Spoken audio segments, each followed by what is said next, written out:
చేనేత కార్మికుల ఆరోగ్య భద్రత కోసం భీమా పథకాన్ని వెంటనే అమల్లోకి తెస్తున్నట్టు ముఖ్యమంత్రి చంద్రబాబు ప్రకటించారు. దీనికి 10 కోట్లను విడుదల చేయనున్నట్టు వెల్లడించారు. చేనేతకు భారంగా మారిన జీఎస్టీని ఎత్తివేసేందుకు ప్రయత్నిస్తామని చెప్పారు. సాధ్యపడకపోతే కార్మికులు కట్టే జీఎస్టీ మొత్తాన్ని వారికి తిరిగి చెల్లిస్తామన్నారు. ఇందుకు 67 కోట్లు అవుతుందని అధికారులు ప్రాథమికంగా అంచనా వేశారన్నారు.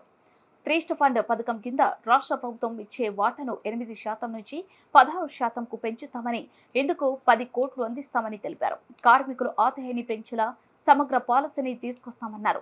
విజయవాడలో నిర్వహించిన జాతీయ చేనేత దినోత్సవంలో చంద్రబాబు పాల్గొని మాట్లాడారు. చేనేతలపై వరాలజ్జలు కురిపించారు. దీనికి ఒక చరిత్ర కూడా ఉంది. భారతదేశ స్వాతంత్ర ఉద్యమంలో విదేశీ వస్త్రాల బహిష్కరణ, స్వదేశీ వస్త్రాల్ని ప్రోత్సహించడం ఆ రోజు ఒక ఉద్యమ స్ఫూర్తితో ముందుకు తీసుకుపోయారు. అది కూడా ఈ రోజునే జరిగింది. ఆగస్టు 7వ తారీఖున మొట్టమొదటిసారిగా జరిగి అది వాడలా వెళ్లి అది కడకు క్విట్ ఇండియా మూవ్మెంట్ కింద ఏదైతే బ్రిటిష్ వారిని మళ్లీ పంపించే వరకు ఉద్యమం జరిగిందంటే ఆ స్ఫూర్తిలో ఇది ఒక భాగం అని చెప్పి కూడా నేను మీకు తెలియజేస్తున్నా. అదే మరి మన దేశంలో కూడా 2015 నుంచి ఈ యొక్క చేనేత అంతర్జాతీయ దినోత్సవాన్ని జరపాలని చెప్పి అనుకోవడం, కేంద్రంలో మోడీ గారు చేయడం, నేను ముఖ్యమంత్రిగా ఉన్నప్పుడు 2015 నుంచి ఈ కార్యక్రమానికి శ్రీకారం చుట్టాం. అది చాలా సంతోషం అని చెప్పి కూడా నేను మీకు తెలియజేస్తున్నా. ఒకే మాట చెప్తున్నా, ఈరోజు నేను వచ్చింది మీ అందరికీ భరోసా ఇవ్వడానికి వచ్చా. అందరితో సమానంగా చేనేత కార్మికుల్ని పైకి తీసుకొచ్చే వరకు ఈ ప్రభుత్వం నేను అండగా ఉంటామని మరొక్కసారి స్పష్టంగా మీ అందరికీ హామీ ఇస్తున్నా. నేను చాలా ఎన్నికల్లో చూశాను.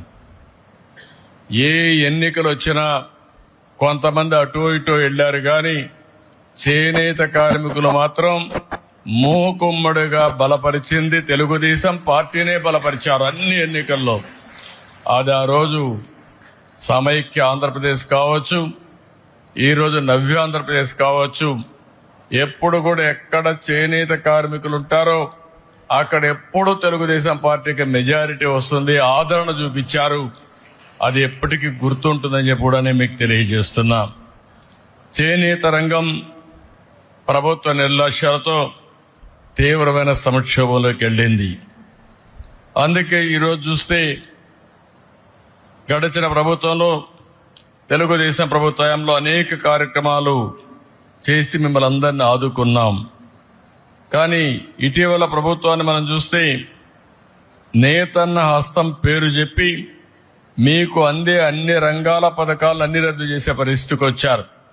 అంటే ఏదో ఒక 24,000 రూపాయలు మీకు ఇస్తే దాంతోనే మీ జీవితాలు బాగుపడిపోతాయని, పెన్షన్ 3,000 ఇస్తున్నాం, ఇప్పుడు 4,000 ఇస్తున్నాం, కానీ నెలకు 2,000 ఇస్తే మీ జీవితాలు మారిపోతాయనుకోవడం ఏ విధంగా సబబో మనం ఒక్కసారి ఆలోచించుకోవాల్సిన అవసరం ఉంది.